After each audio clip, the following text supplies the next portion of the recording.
Hey, Brian Freeman with Freeman's Construction.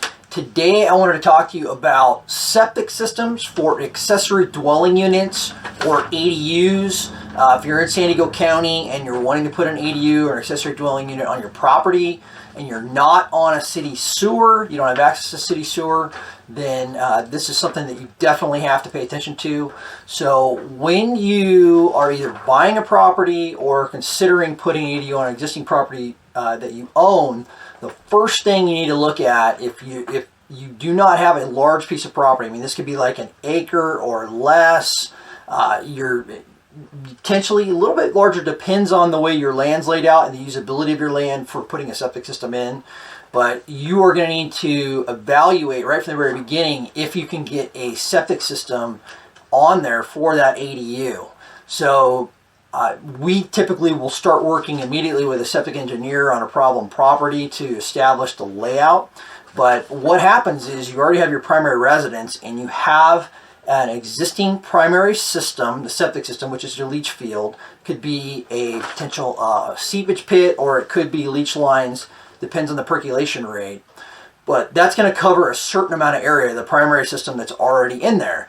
Then the county of San Diego also requires you to have 100% reserve area. So even though there's no system installed for your existing home that's there, you're gonna have twice the space that you need. So if it's 400 or 500 feet of leach lines, you're gonna need to have additional area available for that, another 400 to 500 feet. And that's so if your primary septic system fails, you have space to put in a new system. So with that in mind, you gotta, once you have your site drawn out where your existing home is, and that primary and reserve area laid out, which a lot of times will be on file with the county. You can request a septic as-built from the county and they will show you what is installed. Some properties are old enough and there's not good enough records, but for the most part you can find them pretty well. So once you have that, now we got to look at, okay, well, where are we going to put the ADU on the property? How big is the ADU? Because you can have a 1,200 square foot ADU or up to that for detached, but you also can add a garage, and there's not a limitation on the garage size typically. So that's the footprint of that ADU, of the foundation, can take up a significant chunk of a smaller lot. So we got to look at where can we actually build that, then and how big that's going to be. And then we got to take into account that we need to have typically it's a 2 or 3 bedroom, they base it on the bedroom size for that ADU. How much leach field or how much area for that seepage pit we're going to need to have for the primary, and then also 100% reserve area as well. So you gotta put that on the septic layout and make sure all that's going to fit. So the other thing that you have to consider too is if you're on a well, which a lot of these properties are that are on septics, is you have to have a 100-foot setback from the septic system that you're putting in, the reserve and the primary, to the actual water well that's drilled. So that takes in a 100-foot radius of wherever that well's at that eliminates where you can put your septic system. So pretty important as far as looking at that on the front end. You don't want to draw your accessory dwelling unit plans or ADU plans and then go submit that down to the county and then find out, no, you can't even do it because you don't have septic space.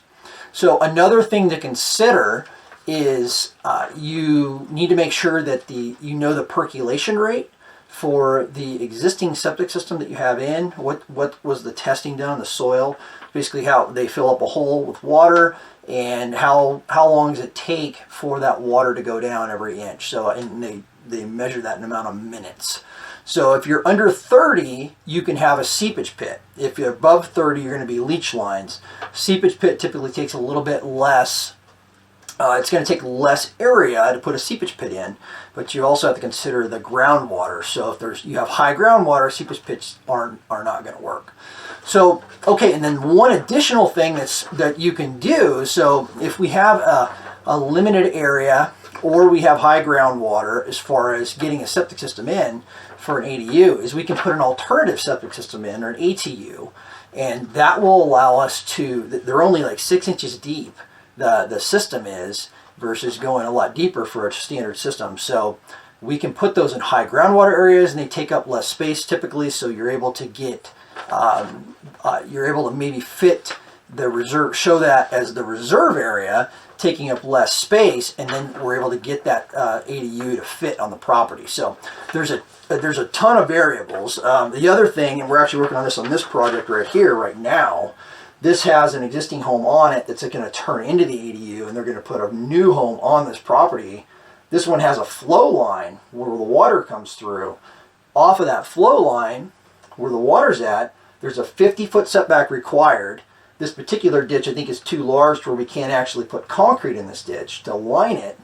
So we end up having to stay 50 feet off of that for our leach field, which significantly impacts this lot and really pushes this house into a small area that you can build on. So another variable, having the water flow areas can restrict where you put your septic system. So that is a quick overview of why you need to investigate septic systems on the very front end when you're installing an accessory dwelling unit, an ADU on your property. So make sure you do that. If you have more questions about that, we can help you. Feel free to reach out to us. Great talking to you, and have an excellent rest of your day.